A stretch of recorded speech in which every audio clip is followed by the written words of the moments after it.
Hello and welcome to episode 86 of the Dash News podcast.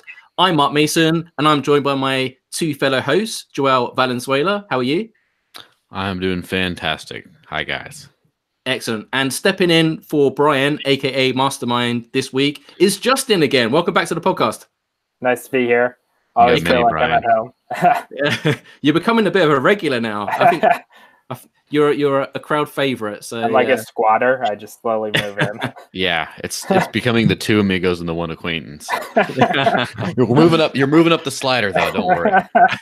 Speaking of sliders, let's we'll save that for later on. That's a bit of a joke. So I'm proud to have a guest, actually first time on the podcast, Chris Adam, who is a UX designer for the Dash Core Group. How's it going, Chris? Going great. Excellent. Welcome to the podcast. So I'm sure the live chat is going to be very active in this podcast because it's kind of like shrouded in mystery what's happening with the Dash Pay app in terms of design, everything else. So let's just try and fill in the gaps, because in terms of public perception, last year there was a video of prototypes where there was like 3 different ideas. But since then, in terms of how the design aspect has evolved since then, hasn't really been a message that's been really passed on to the community and wider public. So what's happened since then?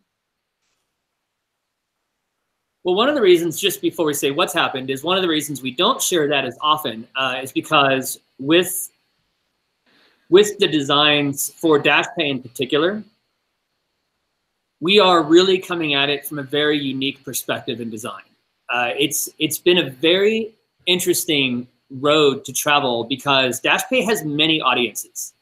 It's not just the audience of who's going to be using it, but it's also satisfying the community, satisfying the Dash Core team's own vision, satisfying, and then of course there's the people that want to use it, and then there's also even just internally satisfying our own professional level of expectations and how can we make good not the enemy of great and things like that. So there's been so much back and forth in terms of how do we take something that is considered by the greater part of the world elusive cryptocurrency and turn it into something that is fun to use, easy to engage in, intuitive, and not make a bunch of other people mad who already know cryptocurrency. And that line is a crazy zigzag formation. And we just chose to kind of hold back until we could work through some of that because it's been a journey.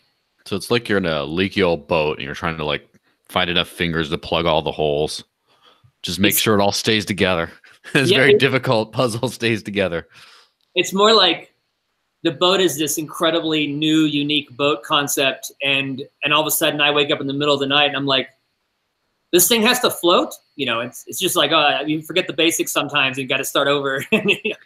Yeah, I can just imagine those kinds of nightmares, especially because I'm probably, from my understanding, it seems like you're the person that are most directly responsible for the part of the Evolution update that most people will directly interact with, and Evolution being supposedly one of Dash's biggest, most crowning achievements when it happens. So no pressure, right? No, I don't even.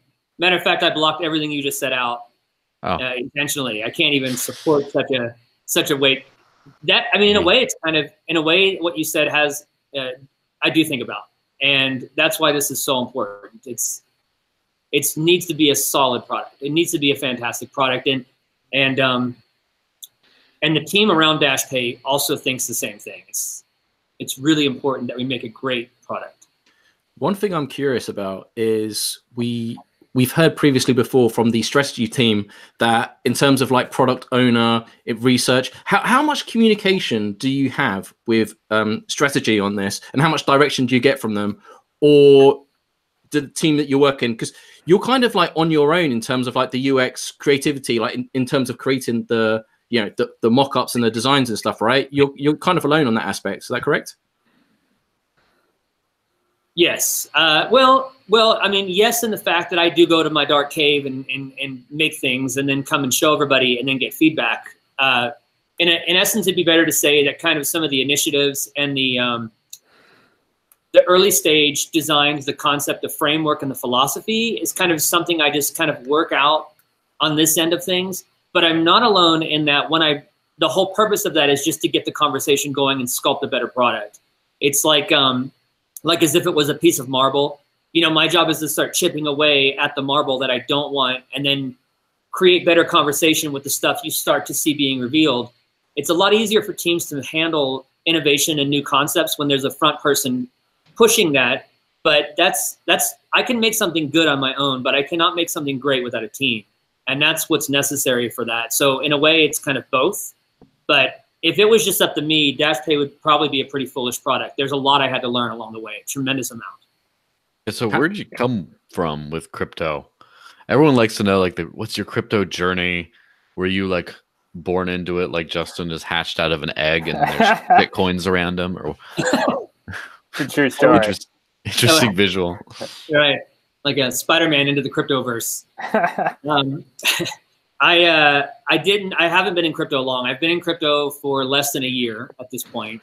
The only thing I've been doing before I got started with crypto was just poking around TED Talks and seeing like some of the most amazing. I was really captured. So to back up, I've been a designer for a long time. I've been in the tech world since 1998, and I was part of the .com bubble explosion. You know, back when users were worth $1 million a piece, and we were all going to be rich next week. And that didn't happen. It took 2 weeks, but the process from all of those years, being a designer, being an innovator, or trying to be an innovator, and all of these kind of entrepreneurial mind ideas, has always been involved with what's new, what's coming. And crypto was one of those things I've been watching, but I didn't know anything about it. I was even up to like a year ago, truly, I didn't understand anything about crypto. It was very confusing to me. And when I stumbled onto a few TED Talks with, I think it's Cordano. I don't know how to say it, Cordano. I'm not sure how you pronounce it. ADA is what the markets call it. So. Oh, okay.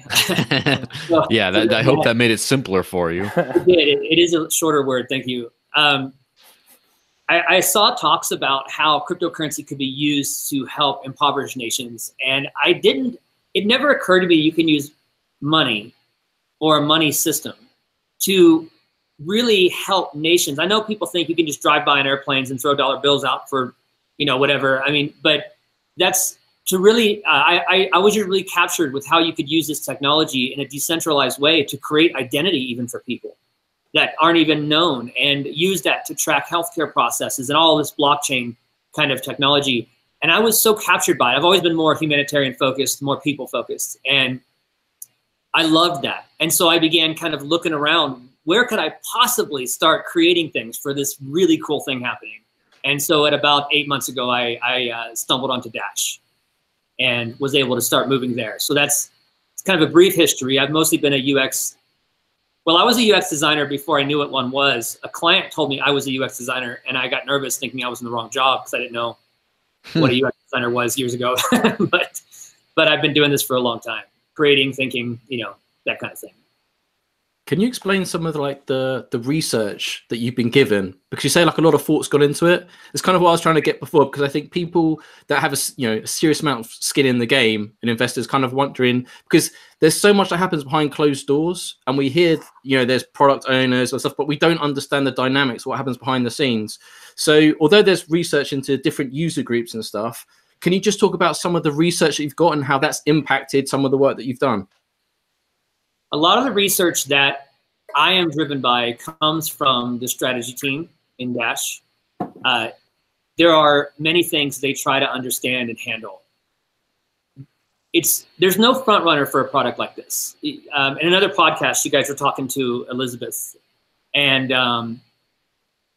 talking about kind of cherry picking from different products and stuff like that. When it comes to Dash Pay, it's been very hard to cherry pick because there is no, that I know of, very clean, very simple, easy to use wallet that employs this concept of usernames and connecting with almost, when you're sending money to a bunch of numbers and letters and things like that, it's one thing. When you're sending money to a person that you can see their name, it becomes personal or more personal. And that takes a lot of thinking about. So a lot of the research comes from what they do on the strategy team, looking at cultures, looking at where certain cultures are currently being helped a lot with Dash that have a greater need for an easier solution. There's also a lot of research that's done on the fly with things like bumping into people and just doing like blind tests with people at a Starbucks or something like that, those kind of events. But most of the research does come from the strategy team, and I hold that stuff in high regards. I think that, and this is why I kind of mentioned before, it takes a team, because I haven't been in crypto since the beginning, of crypto. And so I have a lot to learn and have learned a lot. You would not want this product resting on my shoulders. What I've learned through the research, though, and how they've gathered that information and some of the conversations they've had with different people and some of the personas that's formed for me, it's really helped to create a solid product. But that comes back to the whole thing that who's Dash Pay for? And, is it really, on one hand, it's a product that is a flagship product of what you can do with Evolution. Yeah. It's basically, basically like it's basically the absolute standard bearer for what the rest of this is. So when you have someone using it, hopefully people should just be like, oh, okay. Yeah, that's good. Oh, what else can I do? What if I did a social media? What if I just did a completely like social media platform decentralized with these same usernames? You can already message and send money. And okay, well, what if we could do supply chain, man? What if we can do all these other things? You start just seeing this concept, yet the concept stands on its own and is useful on its own. And that's an interesting evolution of its own, is that Dash has now inadvertently or advertently, either way, really entered into the app development space this way. I mean, Dash now, once again, is kind of more than just a currency. Now they're also a platform. And yeah, I've heard that before. Yeah. That was one of Chuck's buzzwords. It is We're true. Platform. And, right. Platform. I don't have Chuck's microphone. I can't even begin. Yeah. But it is, though. And so it creates a whole new dynamic of what it means to build a product. I think that on a personal level, as a designer for Dash Pay, it's been very difficult to say, because if you think about it for a second, if Dash Pay is supposed to be a flagship product, then in a way you're kind of just building a demo. In a way, because if you're supposed to say, hey, look, guys, this is what we can do with Evolution in this phase, then in a way you think, well, let's just build a demo. And realistically, you can just build some kind of non-usable product that just does little demo things. I mean, you really could pull that off. What we decided to do was we decided to actually really build a product for people that, because of Evolution, have a greater chance at using, accessing, and acquiring crypto. We then made the decision to let's build a product for those people. And in doing so, let's use that as the demo. So when Dash Pay comes out, some people might think, this is way different than I expected. This is something else, right? And it might not represent all the things you can do with Evolution by its UI, but it's representing what you're doing with Evolution by the sheer fact that you can do all of those things. And that's what we're trying to demo, is how all that connects. But we're also trying to launch a product for people that could use it. So in concrete terms, what does it do?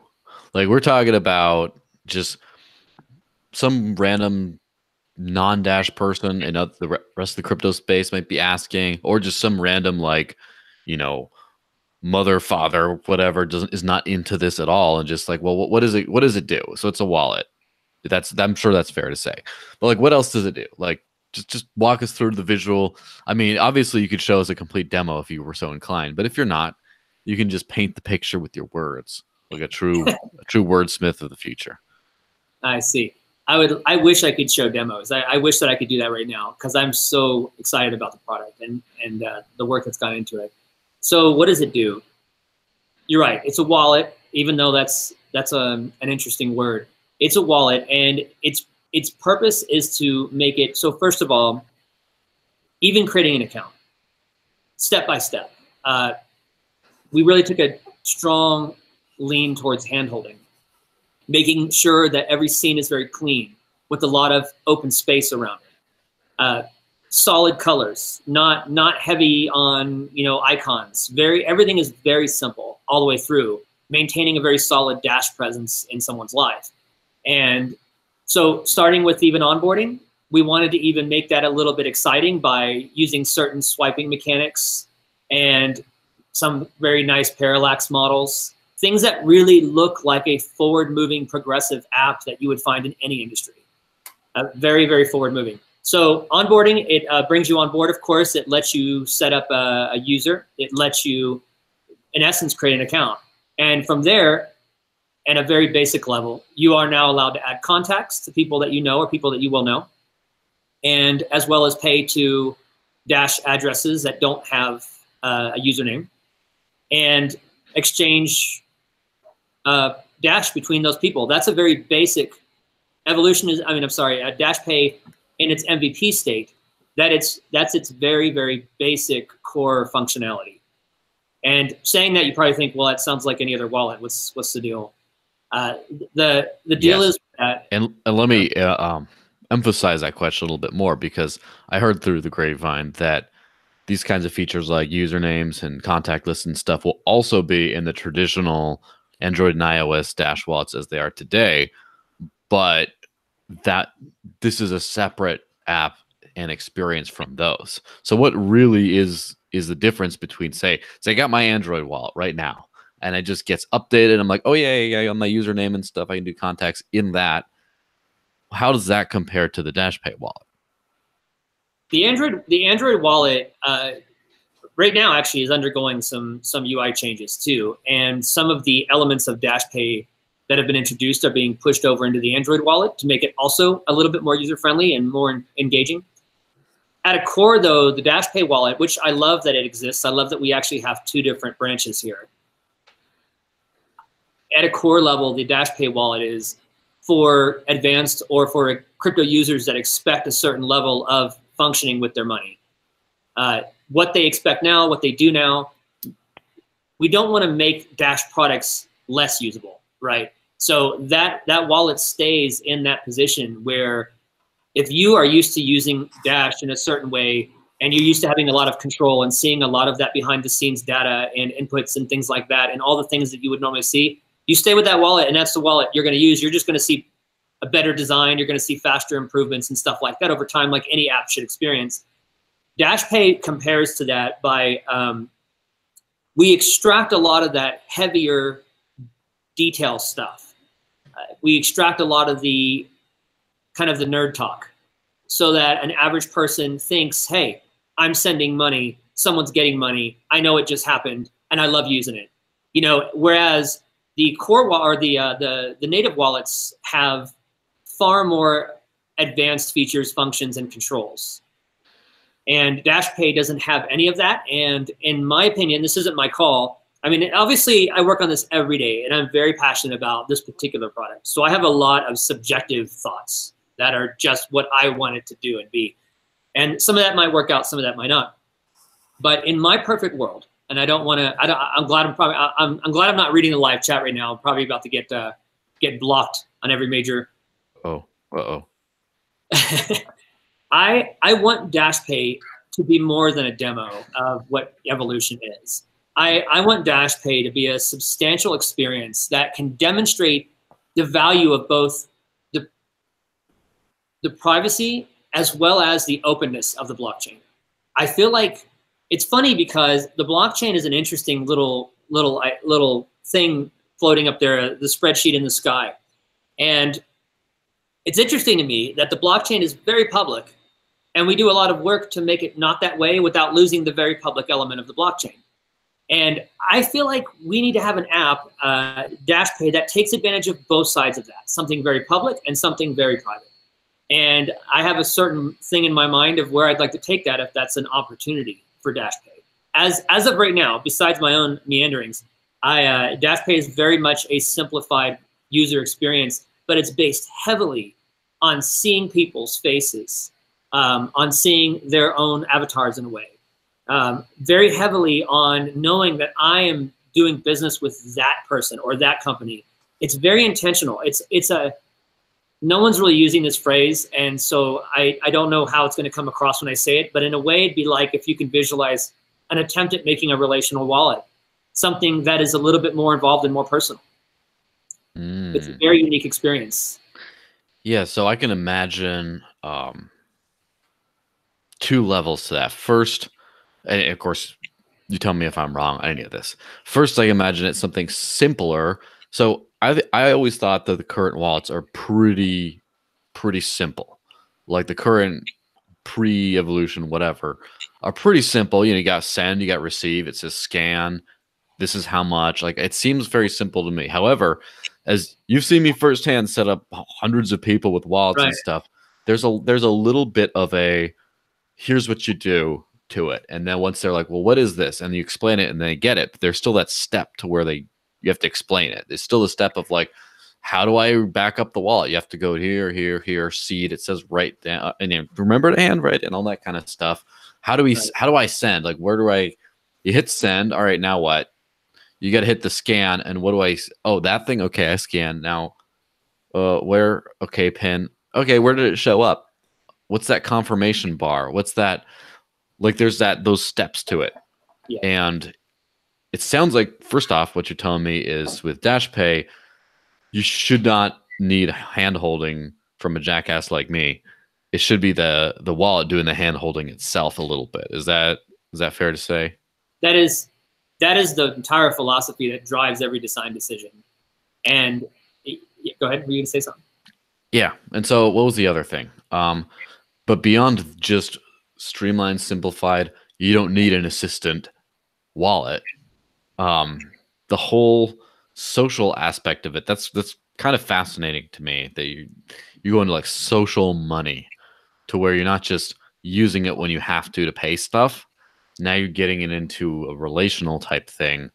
What do you think are the effects or benefits of that kind of approach? Because everyone likes like relational stuff, but like a lot of people are, especially probably really technically minded people are just like, well, it just sends and receives. Like, who cares about relationship? That is the relationship, just to send and receive money. Like, why do you need to have more relationships than that relationship? Like, what are you talking about? So to speak on the relational model, it doesn't mean the app is social necessarily. I have work in that direction that I am very interested in seeing come true. However, it means more about money is an emotional thing. It is. And when you have a lot of it, you're emotional. And when you have none of it, you're emotional. And when you yeah, it's true. I like how Justin and I are laughing. You can tell who rides the struggle bus around here. It is though. And paying for something, when you buy something in the real world, you're not exchanging money, you're exchanging life. Because you earn that money with your life, and then you use your life that you've earned to pay for something else to make your life better. And that's the idea, of course, whether life is better just by buying milk so you can eat or drink, or whether it's, buying a new car that's proper for you and your family. Money is a very emotional thing. And I feel that I'm speaking more on behalf of my own opinions right now. So this is just because this is all very subjective, and I'm a designer, which means I'm an emotional person as well. So this concept of money being emotional is a very low level kind of thought process. It doesn't mean icons have tears coming down them and you start playing The Cure every time you load up or something like that. It's just that at a deep level, when you're exchanging money back and forth, you are doing something that has to do with your life. And what's an interesting side benefit of the philosophical or psychological ramifications of creating a username on a blockchain isn't just nicknames, but it now has a greater chance to feel like people. Feeling like you're connecting, communicating, and paying a person is a different feeling than feeling like you're connecting and communicating and paying a wallet. And if you take that out and begin to process what that might look like, if the person's face you were seeing and not just their wallet address, if they're an actual contact of yours, which now has a specifically aligned business relationship model, now you're really paying a person. I'm not saying this blows the doors off of the payment concept across the world, but by using usernames, it does change the dynamic of an average everyday user paying somebody with crypto. It's a different experience, and I think that's worth getting more out of in terms of having a product, getting more out of it, and drawing out more of a solid user experience. It's also the thing like this: if you can get people to feel connected in something as simple as a money product, and there's hundreds of other coins, there's tons of different wallet apps, the one that they feel the most connected to is the one they're going to keep opening and using. And I think that's very important. People might end up using Dash Pay simply because they love the way it works, just because it makes them feel good, and they don't know why. Now, of course, that's a hope, and there's no way I would know. Go ahead, Yes, Joe. but you would know why. That's the thing. Yeah. It seems like it's one of those concepts of, it seems like the simpler and less explainable it is, the more thinking and hard work and science had to go into the back end of it. That's right.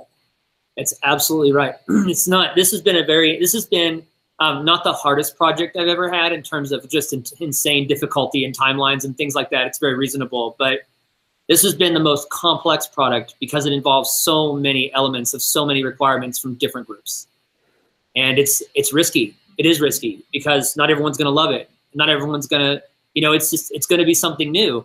And I'm super proud of it and I'm really excited about it. But I understand people are going to be like, what? But that's also something that I think Dash is really smart about. Take a risk. It's not just enough to build a wallet now. Yeah, it has to be applicable and have universal appeal. I do agree that in terms of the crypto space, I do agree with you that it is a fairly new thing in terms of wallet experience. However, that being said, we want mass adoption. And if that experience from legacy-based systems like Venmo, PayPal, they all have user profiles and accounts, and we're hoping to get these people adopt to our platform. So we need to make sure that we're on par or add something extra to that, because that's their level of expectation coming in.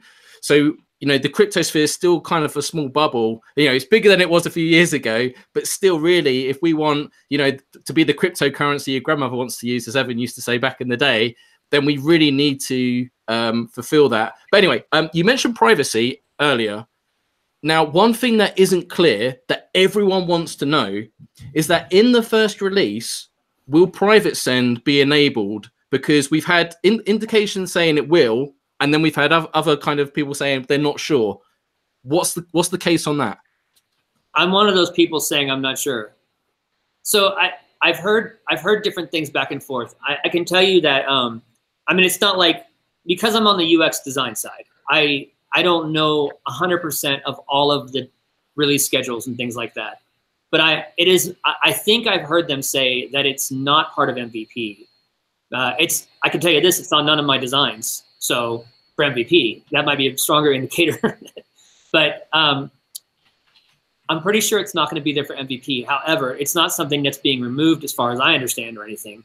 I just think right now with some of the more recent updates in terms of some of the chain locks and things like that, and the ability to do all these more advanced, I think we're really focusing on getting instant send in a fantastic place as a default sending model, things like that. So private send and privacy in general is not a big kind of batch of conversations we have with Dash Pay. But it's not because it's not part of the future. It's just because it's not necessarily, from what I can gather, not part of MVP. Sometimes the MVP roadmap slightly alters a little bit based on available technologies and speed of implementation. But I don't believe it's going to be part of MVP. I hope no one at Dash, I don't want to misrepresent, but from my understanding, it's not. Yeah, I've heard similar things as well. Also, if you're talking about competition with a regular old wallet, where some people might accidentally reuse addresses, and that's always problematic for privacy, as opposed to just sending usernames and doing different addresses back end. That's already like a step ahead, especially step ahead something like Venmo, which like publicly shows your whole transaction history by default to the whole world. Which I love. Which is funny because that for me is one of those like grounds for divorce kind of things to happen in my, like, you did what? But funny. Like I get it's so funny about how a lot of people are like, yeah, so like they didn't mind that. And that whole mindset, it definitely gives me a feeling that first off, this is something that's going to take root with just about every person who's not in Dash or crypto today. And it's going to be their new favorite thing. And about 60 to 70% of the Dash community is going to have like blood coming out their eyes with hate. My gut feeling is they're just not going to, it's not not gonna get that. Like, why is this? Oh, this is terrible. Just like Ogilvy and Mather logo levels of controversy. This is just maybe my pessimism coming in here on that end, but I do think that a lot of people will definitely enjoy that whole thing about just a very personal, yeah, everyone can see, look who I'm sending money to. A lot of people are kind of like that. And some people are like, now, just to make sure that we're clear, that is not the whole look who I'm sending money to at a social level is not part of the roadmap at this moment, and it might never show up, but it is something I believe has tremendous merit, and I do push for this quite often. However, the part where it is more social is simply being able to engage with a real person versus a wallet address, so to speak. I do see Dash Pay more as the Venmo style, and I see our native wallets more as the PayPal style. And I think that's actually a really smart thing. I also think this, the blood coming out of people's eyes because of their anger, I think it's worth it. And I didn't just get a bunch of stock in eye doctors or anything, but I do think that it's worth it, because anytime you're trying to make a change or a shift or trying to be, you need to go where people are going. You know, when you go fishing, you don't go to like a lake that doesn't have any fish in it. You go to the lake that has fish in it. And where are the fish? Where are the people today? Are they sitting back on this kind of app, or are they on this kind of app? Where's the attention? You know, it's on the Facebook, the LinkedIn's, and so on and so on. Channeling the whole Gary Vaynerchuk thing of like, follow the attention. Well, I mean, there's facts about this, you know, and that's and so I feel like Dash is really smart in that the core team has really done something very smart in keeping both wallets under development and under advancement too. You know, we didn't take the native wallet because Dash Pay is coming out and say, you bad old wallet, nobody likes you now. You know, that's not what we did. Is we actually did the opposite, and we now are investing into the UI on that native wallet and bringing in Evolution's features into that. So that way users that could have, you know, exploding eyeballs can still enjoy what they enjoy. It's just that we're taking I believe that when you want to change a culture, we've always said it in Dash, right? Like, you want people to use cryptocurrency, you have to make it so that people can. And how are people used to engaging in apps right now? It's going to require a risk. And I believe very much that it will be a risk worth taking, even if we don't hit it out of the park for MVP. That's okay. It's just that I think it's worth taking a risk to be innovative and to show the world that cryptocurrency isn't stuck behind all these confusing models. Yeah. Well, I mean, as long as old fuddy-duddies like me who still drive stick he'll have somewhere to go, I think the risk is extremely minimized. That people can just say, I don't like it, but the thing I like got better. And then it's not like where you roll out, this is how you will use Dash now, everyone. Right. And then that's when you have the bleedy eyeballs and your eye doctor stock goes up. Well, hopefully. That's the goal. Yeah. Joel? So the question I had was, what would you say is the top reason you believe that the Dash Pay wallet will disrupt the cryptocurrency space in general, and why? I think the approachability of this application is something that will cause people to look towards something they've been avoiding because of its complexity up to now. You know, a lot of people, there's a lot of cool designs for crypto wallets out there, by the way. I mean, as a designer, I'm always on design boards looking at what people are making. The thing is that, and I don't mean to say this in a negative way towards any designers, but they all look the same, even though they're all new now. Like, they all keep using the same newer models, and everything's got wavy, lines up at the top, and everything's dark. And, you know, it's like, it's all great. It's new. It looks nicer. It does. But it all looks nicer the same. Like, we're not really going anywhere. We're just getting it, kind of making it prettier. And I think when people see Dash Pay, I think at the very least, they're going to just look down and be like, this is really cool. You know, like, this is really clean. Like, this is really, I mean, I hope, right? I hope Because I feel like I've noticed the same thing now, and just like the cell phone industry and the laptop industry, because everything looks like an Apple now. Apple iPhone, Apple MacBook, it's all the same design. Do you think that's just people get late? Not saying they're lazy, but just, you know, you find something that works and you just stick with it. I think people do get lazy, especially in design. I think that there's a huge difference between a designer that it was hired to make something work and look pretty, and somebody that's driven by an innovative mindset that says, we want a market share here and we want to make something that people love. And of course, there's risk on that side, right? There's a lot of risk on that side. I personally, I don't actually, just for the record, I'm not a fan of Apple's designs in a general sense. I like their use of spacing. I actually, you know, what's crazy is that I actually think Microsoft does a fantastic job of their look and feel. A lot of designers think I'm just the worst for saying that, but I think their corners, their round, the way things connect, they use great imagery. I'm kind of a fan of Microsoft's design. I do like what Apple did in a lot of ways to kind of make things user focused and user first kind of models. I believe that crypto needs a good dose of that, and I don't think it's wrong that we don't have a good dose of that. We're still wrestling with what crypto is. I mean, in a general population, right? Because it's an ever growing child, and we got to deal with it as such. I do think that the ease of use. I mean, I hope that the ease of use is what will turn. I don't know if the crypto world is going to be rocked by Dash Pay. Maybe not in its MVP, but I can say that the direction Dash Pay can go quickly would absolutely radicalize this industry. It would be incredible. Some of the directions that Dash Pay can take would be absolutely incredible, and 100% of it would be showcasing the foundation and framework that Dash had spent all this time building up to, which is nothing but a win across the board. I just wanted to start taking some questions from the live chat because we've had quite a few come in, and I thought this one was quite good. This one resonated with me.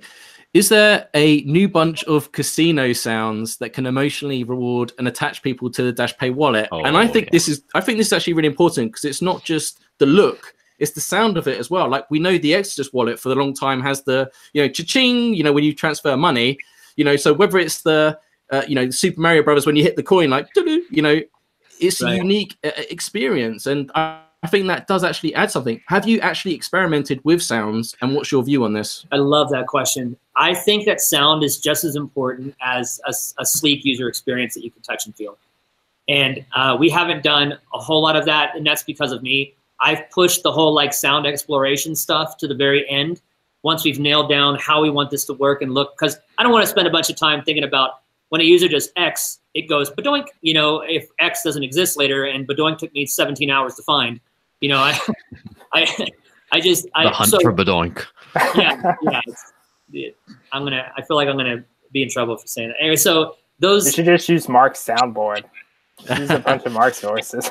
But it's true, because I think in terms of identity as well, you just think about those small sound bites just from Mario Bros. I was saying then, they're unique identifiers. That you know, people think about the amount of apps that people have on their phones. So if there's going to be some kind of noise notification, it has to be unique. I guess ultimately, if you could personalize that, people like to personalize their text message sounds or their ringtones. So although this would be something, you know, I would imagine later on down the line, I do think that is actually important, because the more customization that you give, the more personal and emotional attachment people will have towards that app.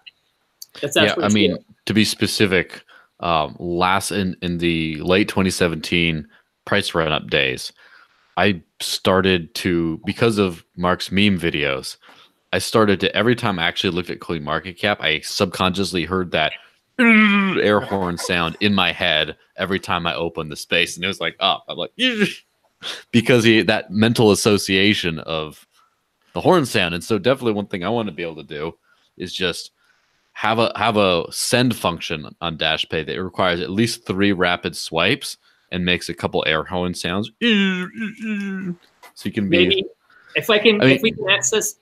I think in React Native, we have a way to access maybe the flash on the back of the phone. So maybe while you're doing the air horn sounds, you can get a little disco ball strobe as well. Oh, that'd be nice. Okay, to answer that question very clearly, I absolutely want to do that. I believe we will. I don't know which sounds we're doing and stuff like that, but the user experience, the memorability of and even like to some degree the whimsical novelty of those moments, they really work in terms of connecting people to their experience. I love that someone brought that up, and I think it's great, and I can't wait till we get to that phase. Well, but that brings it back to Dogecoin, because I mean, if Litecoin was like the original kind of like useless copycat sort of thing, I'm being, you know, I'm speaking from the heart, but I'm just saying a little bit over unfair. Like Dogecoin also did like absolutely nothing new, but it did so much new in that this is everywhere. There's so much of it. It's anyone can send any of it all over the place. And more importantly, it's fun. It's wow. You get to send some wow. You don't mine for it. You dig for Doge. And I mean, there's a reason I have a Dogecoin pillow back there. Is just because, duh, you know. And so not, a lot right. a lot of people understand the power of that without voicing it so much. Like a lot of people, I'm sure, be like, whoa, well, who cares if it's pretty or interactive? I don't care as long as it works. And then they don't get that. Well, Dogecoin brought nothing new to the table from not you, but from the hypothetical haters' terrible perspective. Yet somehow it became like a couple $1 billion project at one point. I can't remember how much it was worth. It was a lot. I think that one of the things to remember when you're dealing with things like user experience is that it's not just the way it looks. It's the way it makes somebody feel. And the people you mentioned, you know, why do we need that? You know, it already does what it does. We don't need some fancy new noise or cool effect. Here's the thing that we've got to keep in mind. This isn't really about Dash Pay. It's about, in general, where we need to go as a crypto just collective, that you can't build products for the mainstream by creating features for early adopters. It doesn't work that way. And the reason is this: mainstream people don't care if something is new or novel. Mainstream people care if they can use it and it makes their life better. Does this help me? And if they have 3 other apps doing the same thing, why have this one? And to make something for mainstream is a paradigm shift in product development. You have to move from the idea that, because I'm an early adopter too, so I'm not trying to be offensive. I mean, I'm a total early adopter. I want to get the newest stuff and I want to play with it and see how it works. But you know, I have people in my life who are mainstream users only. And the stuff I say, oh my gosh, it does this stuff. And they're like, so? And I'm thinking, so this is the changing of whatever, and no one cares. Because what makes a mainstream product work is it being adopted into a life. Not an option on an app shelf, but an actual adoption into a life. And so you have to rethink, like, you have to think different when moving. The crypto industry has to think different. If you want to go from where we are now to where everybody's going to use it, it's not just better technology, it's better everything. And it's a change in the way we expect people to use.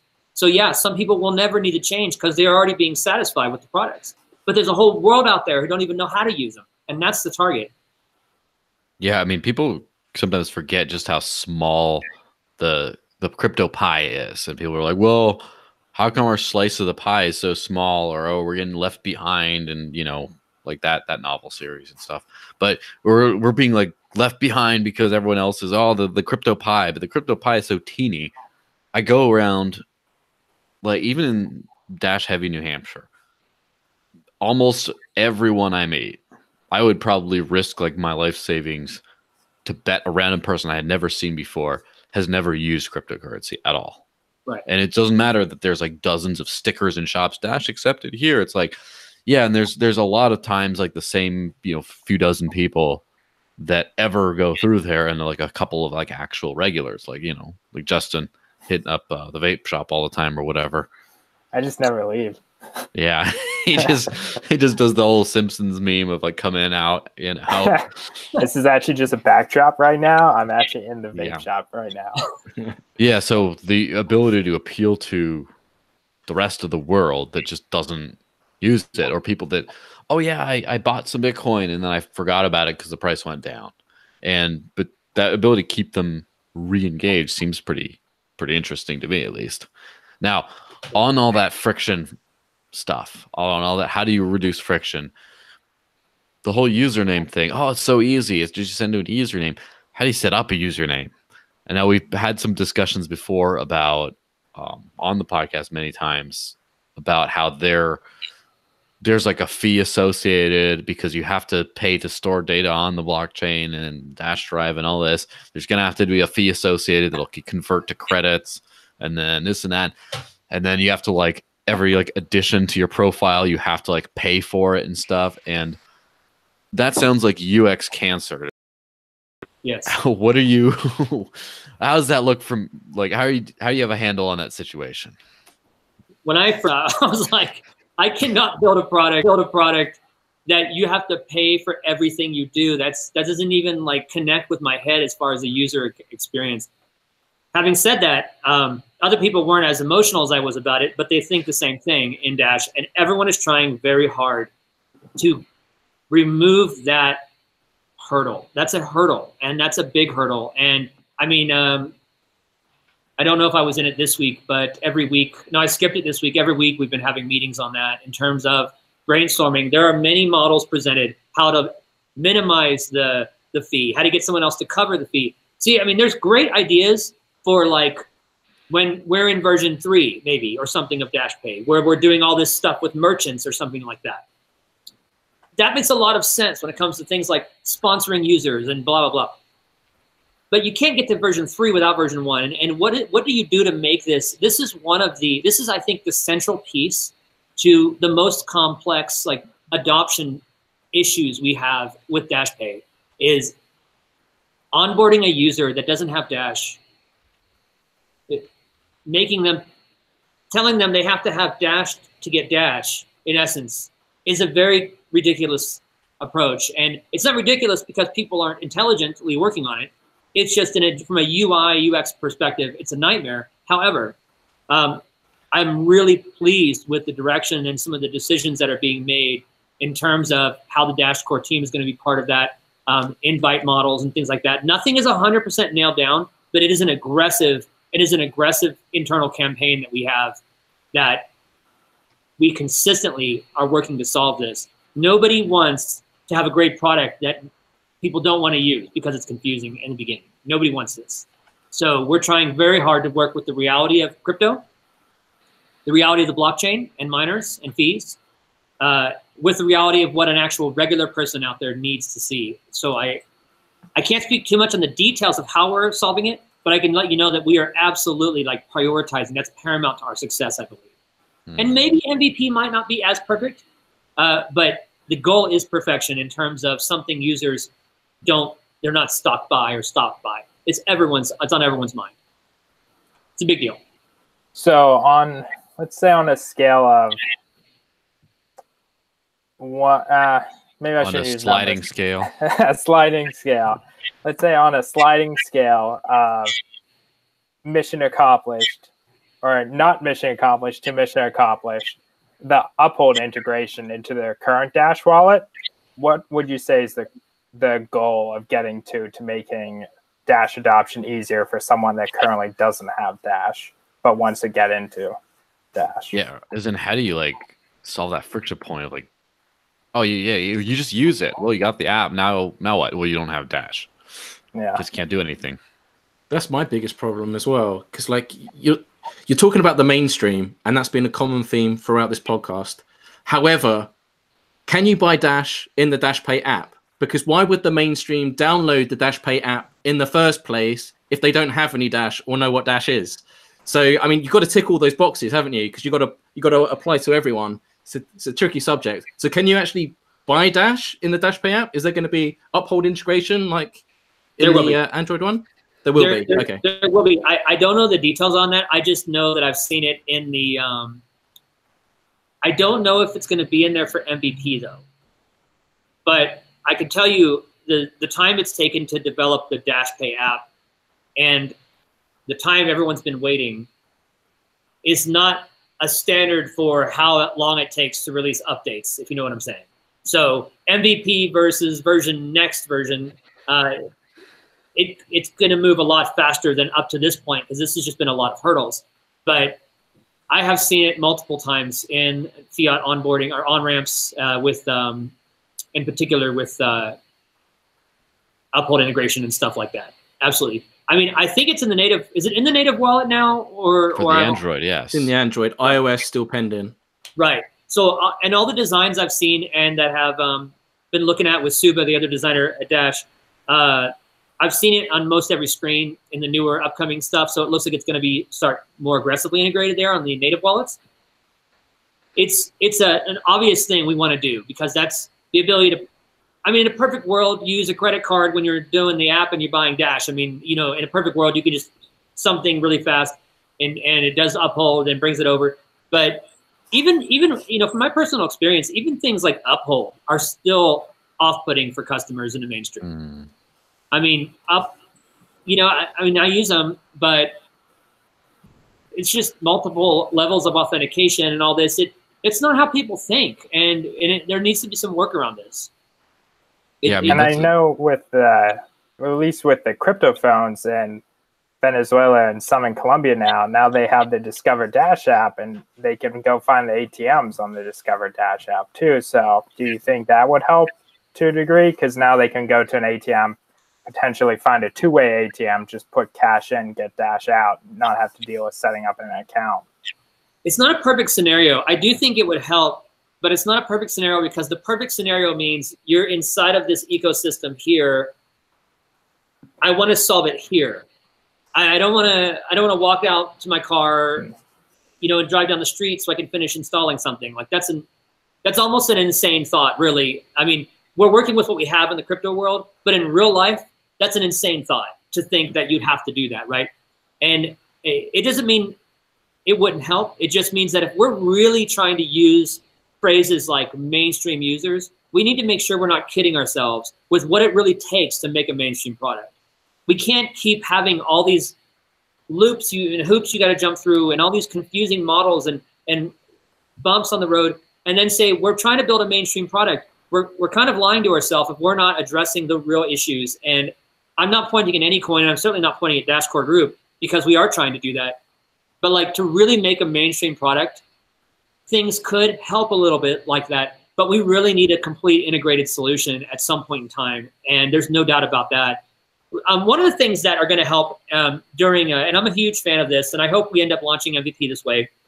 So don't misquote me. I'm not saying this is how we're going to do it, but one of the things I've been part of the conversations with is like invite models, where I invite a friend in DashPay to DashPay, and I'm also covering their costs. One of the reasons I love that model is because, number one, it lets Dash Core Group, it lets us control our network so we're not hit with just tremendous spam from unknown sources making user accounts and so on and so on. It minimizes that. The other reason I like that is because if DashPay is positioned in the future to be more relational, it starts that experience immediately. You're in DashPay because somebody you know brought you into DashPay, and I love some of that framework. To me, the invite model is a fantastic MVP onboarding model. It's certainly not everything we all want because we all have Dash, but to go there where people don't, it's not a bad compromise for an early stage product. And there are other ideas on the table too, but I happen to like that one a lot. Yeah, I do too, because I've been one of the people who's actually done the process of onboarding new users through what would essentially be the same thing. Now, when people talk about friction, about like, how do you get some? Oh, I don't know, find an ATM, or, oh, I don't know, let's just set up an Uphold account and put all this verification nonsense. That's not crypto's fault. That's fiat's fault. You set up PayPal, you don't just get free money in there. You got to you got to link your bank account, blah, blah, blah. There's always stuff like that. And so the easiest way is the frictionless, is just you can send and receive right away. And so if I just say, hey, new person, you get this app and it says put in invite code, I'll generate the invite code. You put it in. Yeah, you got it. You got 20 bucks in it. You can send it, you can spend it, you can do whatever. It just sets it up like that. And I think, yeah, invite. Sounds good. The interesting part about that is I know for myself, whenever I used Venmo, I never link a bank account to Venmo. Whenever someone would request money from me, I would just find another way first. I would find a way to get money from someone else by doing them a favor or calling in a favor, and I would just send that money off to someone else. That way I never had to link my bank account to Venmo. Yeah, you're the crypto OG kind of philosophy. Yeah. You're like, you got to call in a favor. No one knows your banking information. Yeah. But perfect. It was super helpful because I can see that applying to crypto. We can get people onboarded easily. Then we can get people to start doing work for crypto, getting paid in crypto, and just starting a velocity system of moving it on to someone else. Yeah, and that's what people did around here in New Hampshire, with especially back in the early days with Bitcoin in 2013 or 14. And that's kind of like how I cut my teeth. Someone just said, I'll pay you back for the pizza, and 15 bucks in Bitcoin. It was 150 by the end of the year. And then I was like, oh, awesome. I'm going to buy some drinks with this. Hey, can you give me a ride here? I'll send it. And I was actually like being a gypsy cab for a little while to conferences, just driving people around for Bitcoin. Just, I'm going to take Bitcoin. And then they just loading that up and then sending it around. Everyone just saying, I'll chop your wood. I've chopped wood for Bitcoin. I've done whatever the hell else. And, you know, my Dash days were when I had a little bit less of a hectic bohemian lifestyle. But that's like something that can definitely work is, you know, this is a transfer of value.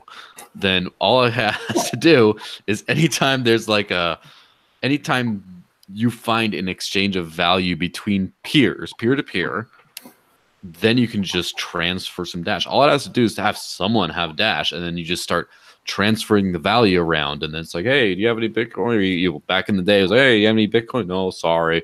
Oh, well, you know, it gets going. And something like this, where all you could take is the one, or in this case, like two in this chat, regional Dash people who just like have a lot of it as their money, and then just start throwing it back to people. And then you start getting that cycle going and going and going. And then hopefully one day Uphold gets removed from the wallets because no one's using it. That's my dream. Like 5 years, 10 years from now, there's just no, come on, why do you need to buy Dash? What does that even mean? Who buys paper money? Who buys like bank credit? Like, no, that's just what you have. And so I really like to have like Dash is just what you have. I totally agree. I love that future. I do. So like I hate to be the Grinch here. It's cold water, Mark. Especially being Stay Dashy. I am in a good mood today because of the news we had about version 0.13.0, but we'll come to that in a second. But like, of course, we need a referral idea. And that's why there's so much questioning on how this whole Dash Pay username system is going to work. Now, a referral program is good for people like us already in the ecosystem. But people that are going to the app stores, whether it's Android, iOS, and downloading the app, then there's going to be a barrier to access. Now, let's not forget, these are micro transactions, less than a cent.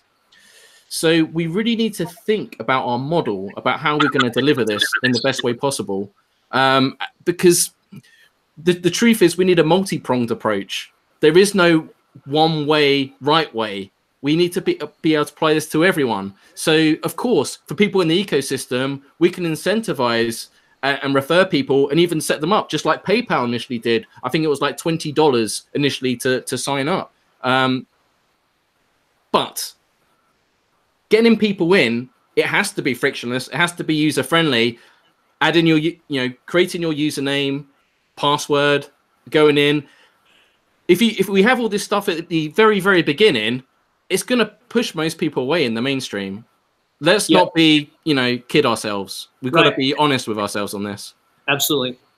There is no doubt that this is a major issue.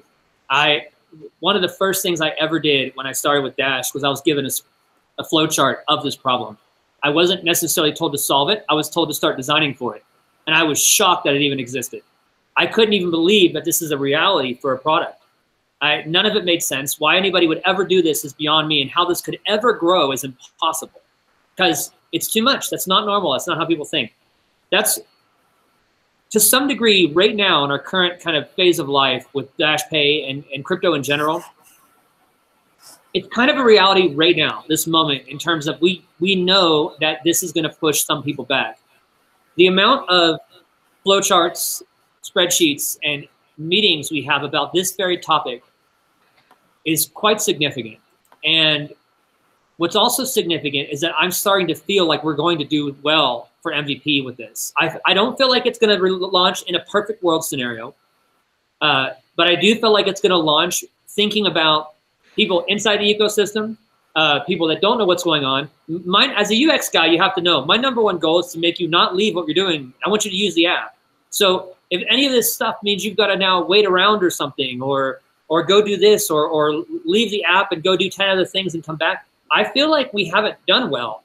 But some of that for MVP specifically might be unavoidable. I don't like that answer. I wish I could say it's completely solved and everything is seamless and Dash just appears right on top of your phone and like a little coin spins around or something. I wish we could make that a reality, but I can tell you the amount of effort towards this specific thing is extremely serious. I actually consider this the most important issue in Dash Pay launching for MVP. I consider it the most important issue. And it's not, I don't have the technical background to input as deeply as I like. I can only just continue to represent the user and kind of be that person nobody in the meeting likes because they keep saying, ew, gross. And no one wants to do that. And remind people that have been in crypto forever that you're right, this isn't normal. But, you know, I mean, if Dash Core Group wasn't focused on the user experience, I wouldn't be working here in the first place. So they want that too. You know, they want that too. Why not just have like a they want you for your frustrations you bring. Why not just have like a budget container? If, you know, microtransactions less than a cent, you know, much less than a cent actually, then why don't we just put some container on the side, top it up, so when people get to the app, they don't even need to think this is happening in the background, which is what we want in an ideal situation. So they can create their username and password, which is great. So that's my ideal situation. And I don't think that would be difficult to do. Now, the difficulty in that is people gaming that system, because also in my evil side of my brain is I'm thinking already how I can game the system. How can I create a bot or a script that can just keep creating loads of accounts if that was the case? And I'm sure people are going to be looking to do that anyway. How, you know, has there been any discussions or mechanisms being put in place to stop people gaming the system, creating loads of accounts, or is that for another department? What he's worried about is that someone might have already claimed every single iteration of Stay Dashy.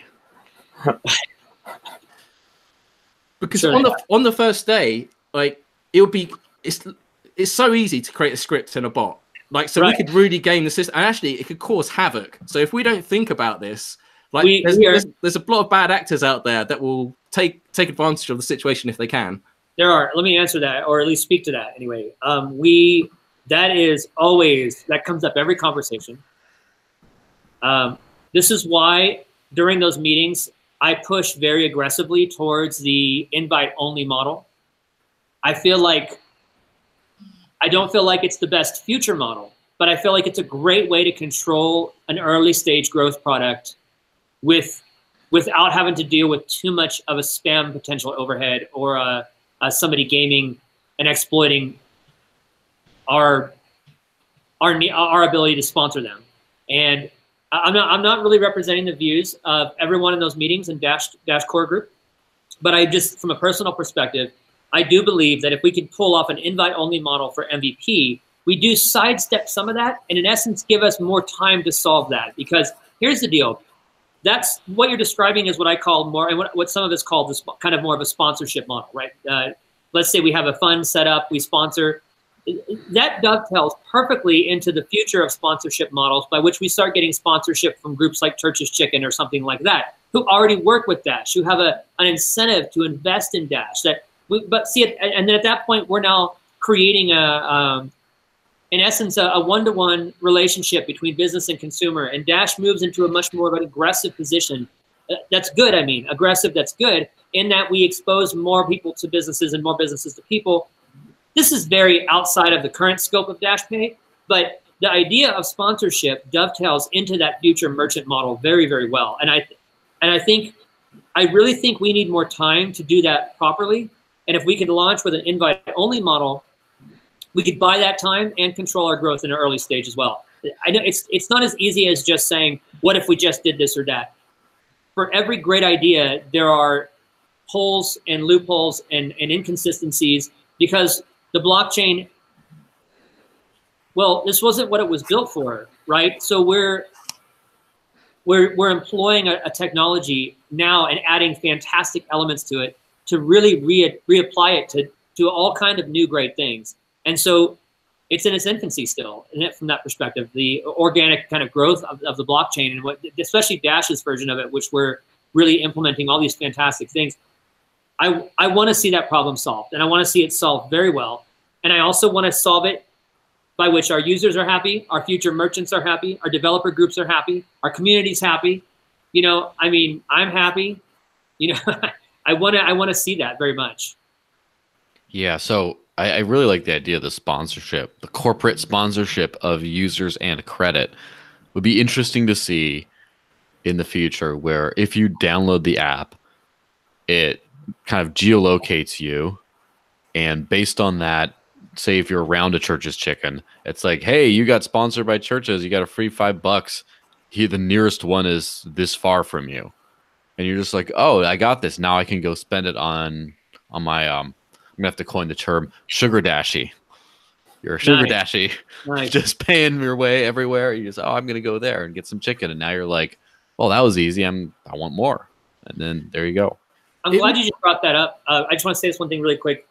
Those future models, those like really cool exploration models that you're describing, like future thinking, what ifs, right? I actually use those models to design Dash Pay today. I don't want us to get there and then radically transform our look and feel all of a sudden because we have a better idea now. I think about, what is it going to take to make that exact thing you just said? What are the elements we need? I designed Dash Pay around those future models, and then I scale that backwards to today's requirements. So that way, as we add them, it's nothing new. Even if, I mean, we'll always be surprised with new things, but I don't want to ever pull a rug out of underneath a user's foot because we all of a sudden had a great idea. I want their experience to stay consistent. I mean, the reason for Reddit's success is because of Dig's inconsistency in their design.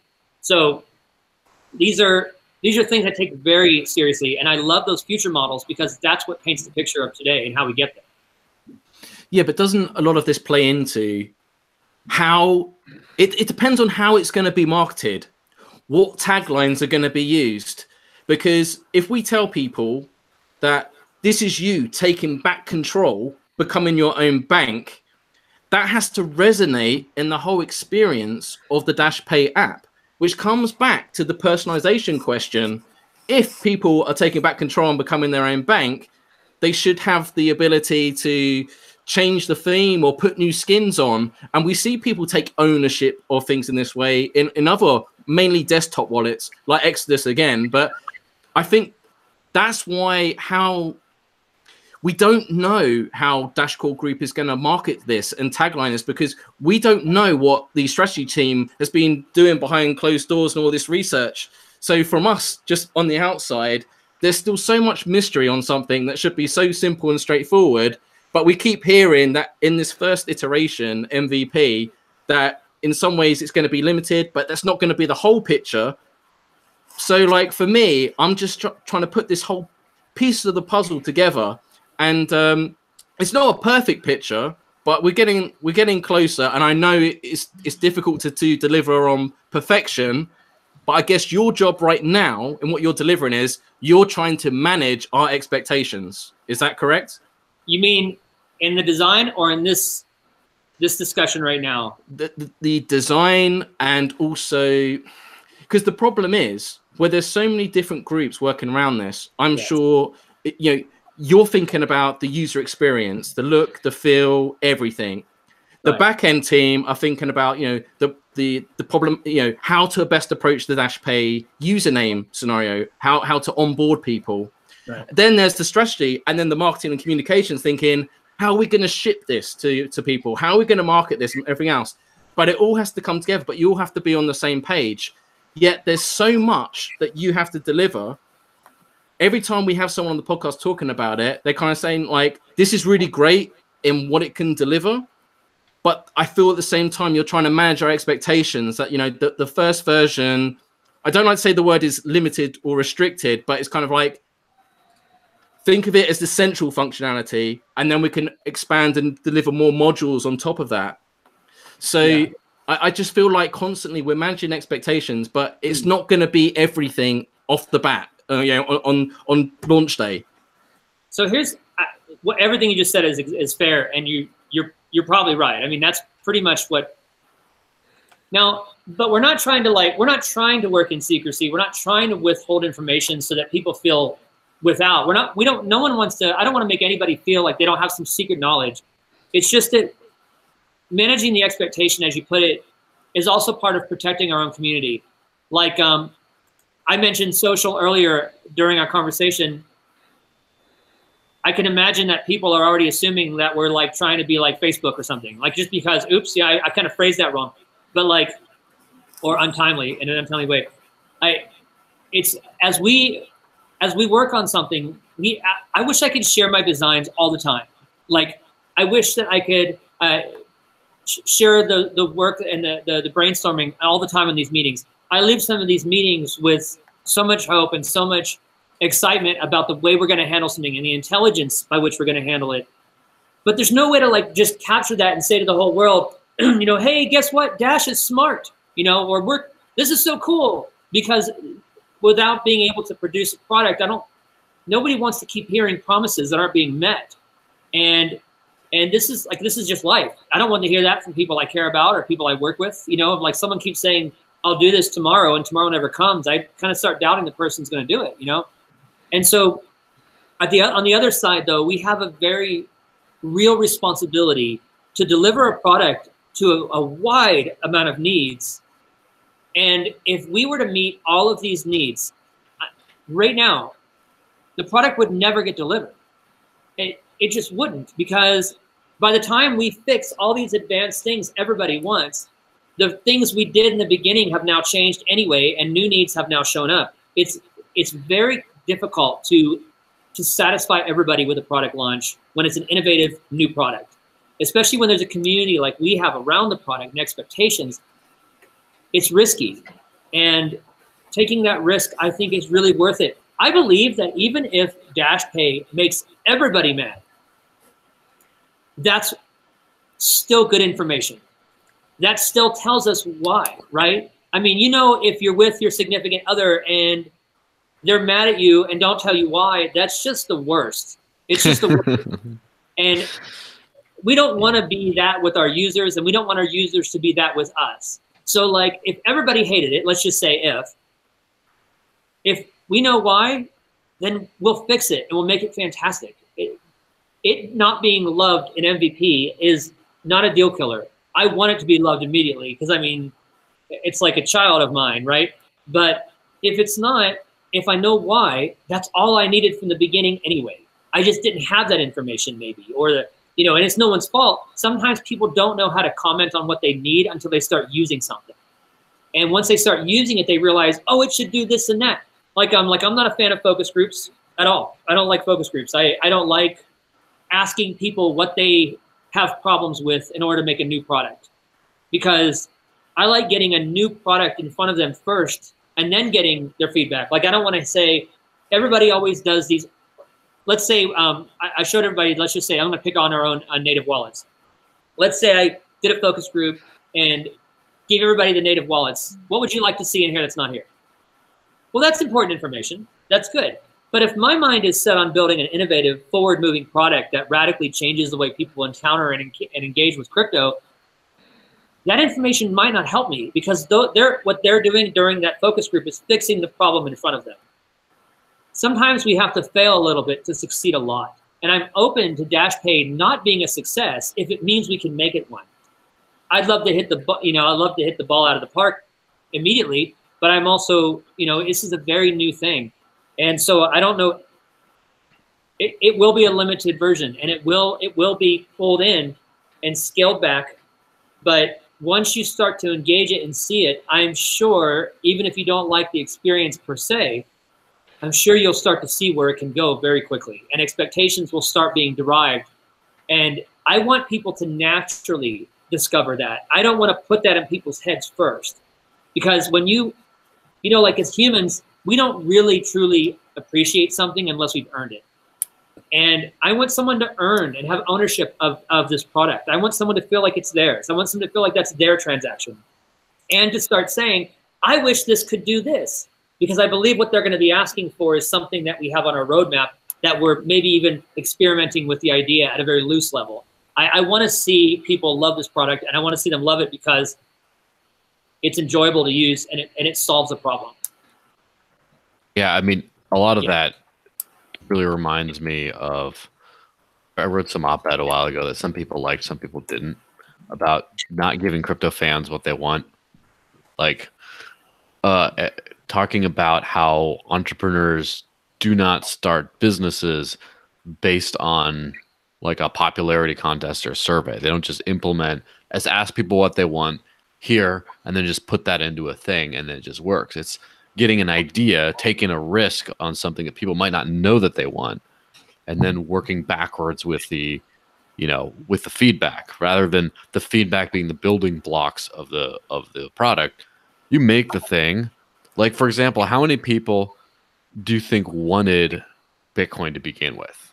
How many people thought, I want this. This is the wisdom of the masses. It's got to work like this. It's got to look like, oh, that's just, and then when it got implemented, it's like, yeah, you listened. It's like, no, you saw problems. And you think, well, what if we had this cool way of solving it? And then same thing with Dash. I don't think a lot of people like committee built something like that, like Dash. You had a vision, got implemented. Vision came from listening to feedback, and then vision got realized, and then feedback tweaked the vision. It's so, right. Like, for example, I don't think, like, the fact that the rest of the crypto space today, they're not clamoring for a Dash Pay, really. They haven't for years. There have been a couple, well, it'd be nice if it was user-friendly or usernames, or there have been a couple of those floating around, but for the most part, they're just very fine with what's going on, or they have other concerns. And you add something like, for example, Evan's vision, just saying, wouldn't it be cool if this, that, I think people would love it based on what I know. And then just like putting that out there, and then now starting to refine with feedback. And then when it's actually out there, that's where the real feedback comes. But it comes with that idea of like, oh, dude, people would just love this. Well, are you going to ask them beforehand? No, not really. We just talk to them beforehand, but then we just come up with our idea of how we can make them happy. Let me give it a shot. I have a great idea. I think it's going to change the world, make a lot of people happy. Let me give it a shot. To me, to sort of got to end this ramble because I see Mark getting all shifty over there. Is it's sort of like you mentioned the whole like significant other, like tell me what you want kind of thing. Sometimes doesn't everyone love a surprise though? Oh, I got this for Christmas. Oh, I got this for birthday. Oh, someone just did this nice thing out of. Those are the best things ever, especially since sometimes our own minds are prisons to our present circumstances. And right. We cannot, someone says, what would you love for Christmas? Sometimes it's like, I really don't know until I get it. And then I'm like, that was seriously it right there. That was amazing. And that's what Dash is. Yeah. That's right now. That's where Dash is, because we're like, what to buy for the world? What do they want? And like that's what it is. Just like when you have that pressure when you're shopping for somebody, even if you know them very well, all of a sudden you're like a deer in the headlights at the store. Gloves, that's ridiculous. How lame, or whatever. It's like, and that's where Dash is right now with Dash Pay. Like, we're willing to take a risk. We're willing to take a calculated risk, but we want to continue the spirit of Dash, which is innovation and forward thinking and forward moving, and with that comes possible failure and great success as well. And as long as you have a good return policy on that bad boy, so you can take it back if you're like, you didn't like it. The metaphor might not work there in that case, but yeah.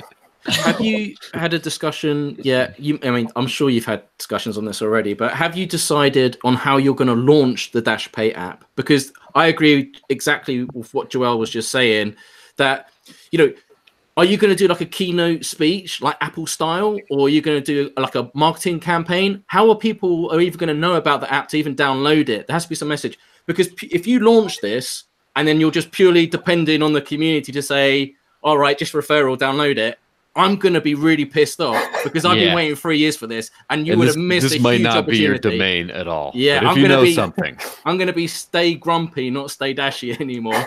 So, like, please tell me, please, for the love of Evan, please tell me that you've got some idea how you're going to launch it. I don't know when it's going to be, but like when you launch it, whether, like I say, with an Apple keynote or with like a video campaign or just something, just please tell me you've got something. Do you want me to lie? I will absolutely tell you what you want to hear. No, okay, look, here's the deal with that. Personally, me, I have years of background in marketing and things like advertising and promotional materials and creating strategic events for bringing people's eyeballs to products. And that's a significant background I have. I don't have a chance personally that's not my job at Dash right now, because they need my skills in particular with UX, UI, and some of that, it comes into that because that's what they're looking for. With where Dash Pay is right now, a significant portion of our energy has been so far and is being spent on things like user onboarding and the earlier issue you had brought up. That is so important that with the resources, I mean, we don't have thousands of people clocking in every day and sitting around a big round table. Everyone is busy on everything, trying to make it work. And we're not a very large group. So there is resource issues. One of the things, though, that the strategy team, marketing with Fernando, and even whenever I'm allowed to be involved in those conversations, this is something that has come up multiple times in terms of what's our launch strategy and so on and so on. There are some things on the table, but it's just simply down to resources. And right now, I can tell you, I know you're very pumped about this and you want to know that you're not going to be let down and we're going to do some big old, skywriting or something. And I want to know the strategy team's actually doing something, because we've got 3 or 4 people. I mean, I'm sure they are. They're decent people, but at the same time, we're behind closed doors. Most of the people know we've got a strategy team, but there's no communication on what's going on. So like I say, most of us been waiting 3 years for this. So my point being that if it does launch and it's kind of like, here's the link to download the apps, invite your friends and family, guys, Dash community. It's like people are going to be pissed, saying like, they've been working full time on this, in an office Monday to Friday, 9 to 5. And if they haven't thought about this and they haven't started working on it yet, there's going to be hell to pay. Like, I'm going to be coming for them. So like, if they're not doing it, they better start doing it. So I feel the same way. And I can tell you that I'm not a very easy person to work with. When I get something that I feel is necessary, you choose your battles, but I push pretty hard. And that's an area I have not pushed in, only because if we have, I want to see user onboarding nailed down, because a lot of those same resources that are organizing the marketing structure and strategy are also being used in that. And I want to make sure we have a product that users can get into. And then I think we're almost done with that problem, because there's been a lot of energy towards it. I want to see those same people then turn around and say, now how are we going to make this a super big deal? And that is not unrealistic to expect. If we were sitting at $500 a coin, it's also a lot easier to make that happen now. But it's not like Dash has a huge marketing department, and everyone is stretched in so many directions. It's not an excuse. It's just that's where we find ourselves. It's a huge deal to me that we do the best we can in making sure that we're celebrating the product that we've spent energy on. Because if we celebrate it, everybody else will. If we just treat it like we just found it on the road and just gave it a bath and now it's ready to be introduced or something, that's different. I feel like we should absolutely celebrate what we've been working on for everyone's sake. And I'm not on that team, but I definitely, when it's time for that, I'll be pushing for that very much. I want to see that so bad. Yeah, because I do think it's a valid criticism, and I know. I mean, I'm really optimistic, because I wouldn't be in Dash if I wasn't looking forward to this. However, when I speak to fellow Masternode owners, even in the quarterly calls, Dash Core Group admit that they do have a communications issue. And we see this constantly come up, that they have trouble conveying on a monthly basis what they're doing and even what they've promised to do, convey to the network, right? So like, that's why something so substantial like this is so important. It's so imperative.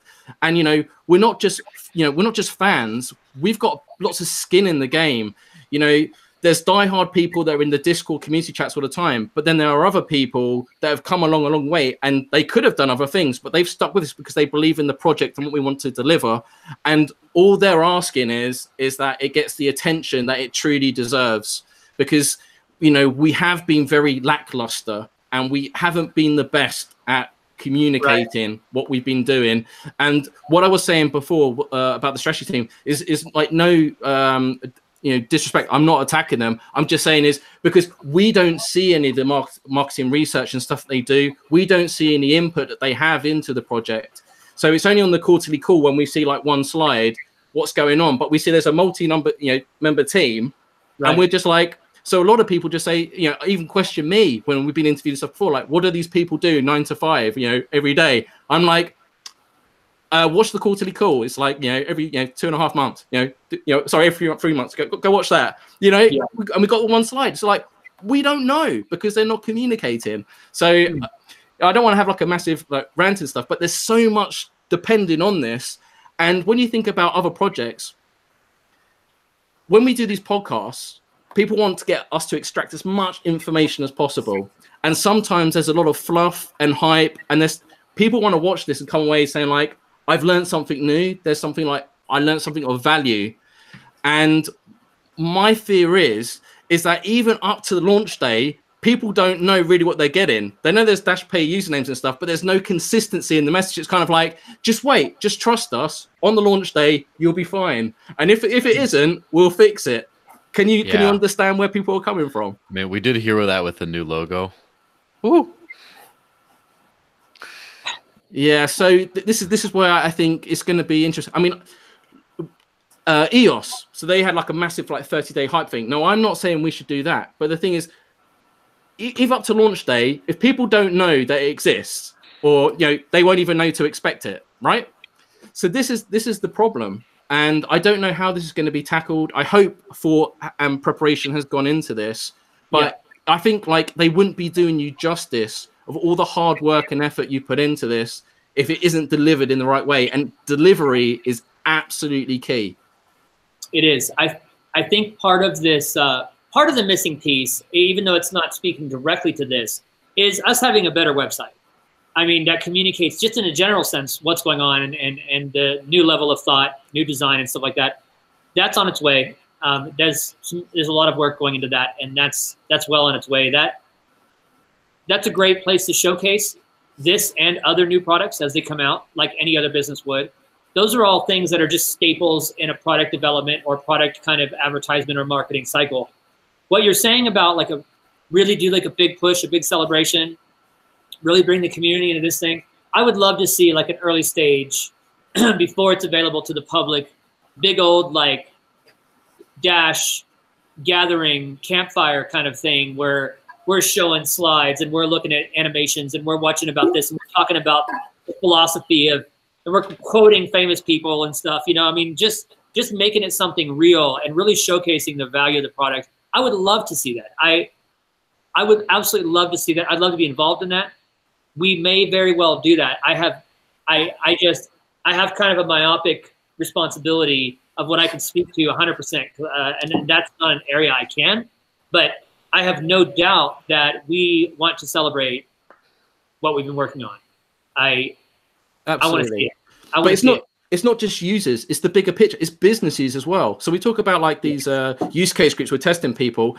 I want to make sure, because we kind of was promised this originally in the original roadmap, that at some stage businesses will be taken on board to trial and test it and give their feedback. Because if they can't use it and it's on like ground zero day, it's the first time they get to see it and saying like, well, really, we want this.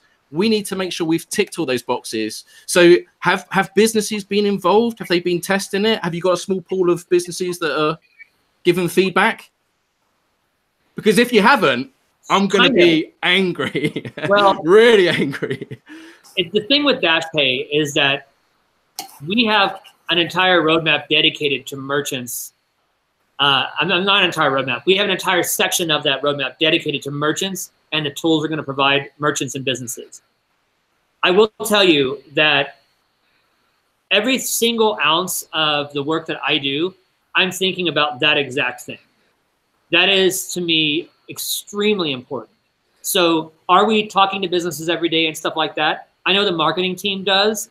Specifically for Dash Pay, though, we are just very busy creating this product for the consumer.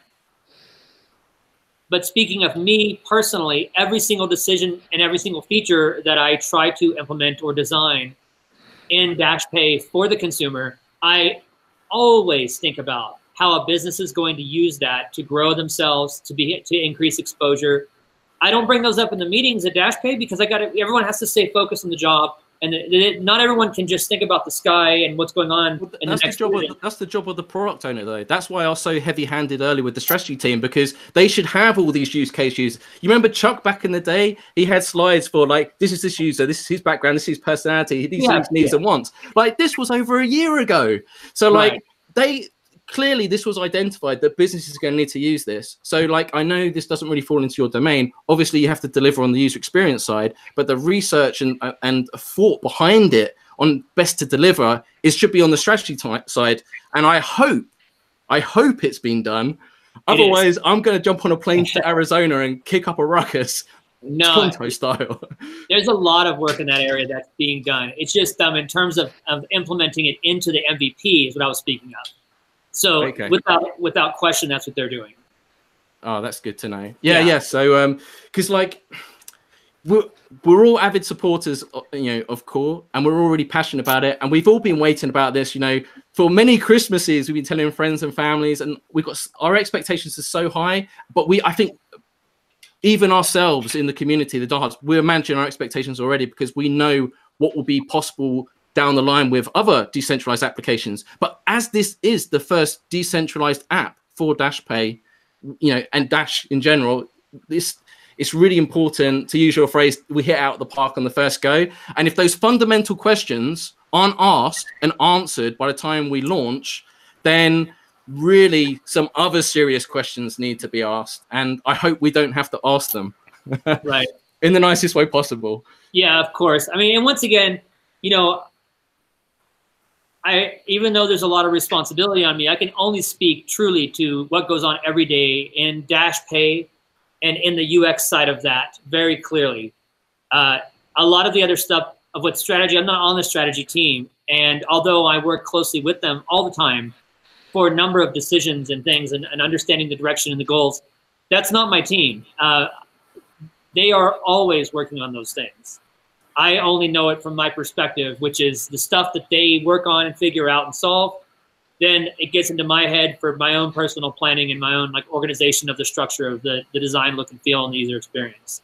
Yeah. So I'm not the best person to truly ask these questions to in terms of. Don't take it personally. Mark's been on slow burn all year. And then you just stepped on the landmine, and now you got to go home with no legs. I'm sorry. No, you're good. You've passed the Stay Dashy test, because I know I put you back up against the wall. But the thing is, I talk to other masternode owners and stuff, and I think they've got to the stage now. It's not we've realized and understood about the dates and delivery. We understand, in terms of development, it is a complex thing. Some things come up, and then you have to adapt to that change. But at the same time, we only get such limited opportunity in communications. Like, I don't know when we'll have you on the podcast again. So, really, this is the only opportunity the community gets to communicate with Core, right? So I have to take these opportunities seriously and try and get as much information out of you as possible. My responsibility is to the network. And, that's my allegiance. My allegiance to the network, to decentralization. And I am a big supporter of Core. But at the same time, we have to ask the hard questions to make sure that nothing is missed along the way. So, please don't take it the wrong way. I'm actually very impressed. I'm actually upset we haven't had you on the podcast before, because I think you've been fantastic, and I think the community will be, I think, pretty proud of some of the stuff that you said. Because just judging by the live chat anyway. I know I don't take any offense to any of this. I think it's fantastic. I actually wish that what I could do is just say, good news, here's all the data you need, right?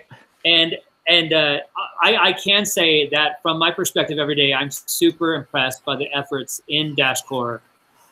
The things they have to think about, you know, when you build a product, when you build an ecosystem, and you're thinking about who it affects and what you need to scale it. And I mean, all it takes is one question that we haven't thought through. And now we've got to go work on that, right? And while keeping all the other plates spinning on the sticks, I've worked in groups, I've worked in companies and startups and other things along the years. I've never worked with a group that was more capable of solving this problem than the people around me at DashCore. I'm truly impressed. I mean, these guys, when I'm up at 4:30 in the morning for a meeting, somebody else is up at midnight for a meeting, and everyone takes it seriously all the time. It's you might not be able to hear those meetings, but what I do want you to hear is that what we're doing at 4:30 in the morning or midnight, instead of hanging out with, you know, whatever and doing whatever and sleeping in or getting to bed early, is we're building the after party. Yeah, or being at the after party, yeah. Is we are building a product that we think will make a huge difference, and we take everything very seriously, and our time is that result. That's very important. I've been very impressed by DashCore's attitude towards their work ethic. Excellent. Okay, Justin, you got anything else? I know we've gone really over time, and that's partly my fault to go over one. It's all your fault, Mark. But I think I'll take over Brian's role and say I think it's time we wrap it up. Better wrap it up. Right. Okay. Well, in that case, thank you for coming on, Chris. Very much appreciated. And thank you for taking our questions and also the live chat's questions as well. Sure. Thanks for having me. Excellent. Oh, and also as well, if are people allowed to reach out to you? What's the best way for them to contact you? Are you on Discord? Not really. Email me, chris.adam@dash.org. Fantastic. Okay, excellent. Well, I think this has been really informative, and I hope those watching have found it informative as well. So please make sure you smash for Dash, hit that like button. And on that note, I'll let Joel take us out. Yes, don't forget to like, comment, share, subscribe, all the usual stuff that everyone on YouTube says to do. But seriously, help us grow the channel. We're putting out a lot of good stuff on it, as well as obviously awesome podcasts like this. And remember, every Saturday, Mark puts out the recap post with the video embedded, but also has all the audio only links, because not everyone is just like a visual squirrel like me, just like, I got to see it or I don't care. A lot of people have stuff playing in the background. So if you're an audio only person and for some reason you don't want to see all our sunshiny smiley faces, you can do that. Now it's the sacred time-honored tradition for the after party. Sort of like this, except Mark goes even crazier, and it's probably without end. Up to 10 people at a time. The after party. So you got to do that in the Dash Talk Discord. The way you get there is staydashy.com. And then if you're not already in there, you get in there, you just start going around, hey, where's the after party at? Where's the after party at? Oh, I see someone's typing in staydashy.com right now. And then you get to join this. And then you just hang out with a bunch of us and just ramble on into the night until the sun starts to come up with Mark and he feels like he needs to go to bed. It's always a good way. I wish that was a joke. Yes, so that was episode 86 of the Dash News podcast. Please like, share, and subscribe. I hope you'll have a fantastic weekend. And on that note, stay positive, stay humble, but most importantly, I'm going to wait for the others. Is Justin? Justin's getting involved. Okay, on that note, guys. I don't have. Feeling left out. We'll do it for you. We'll do it for you. The listeners to the podcast won't know. Stay dashy, folks. Have a good weekend. Cheerio. Peace.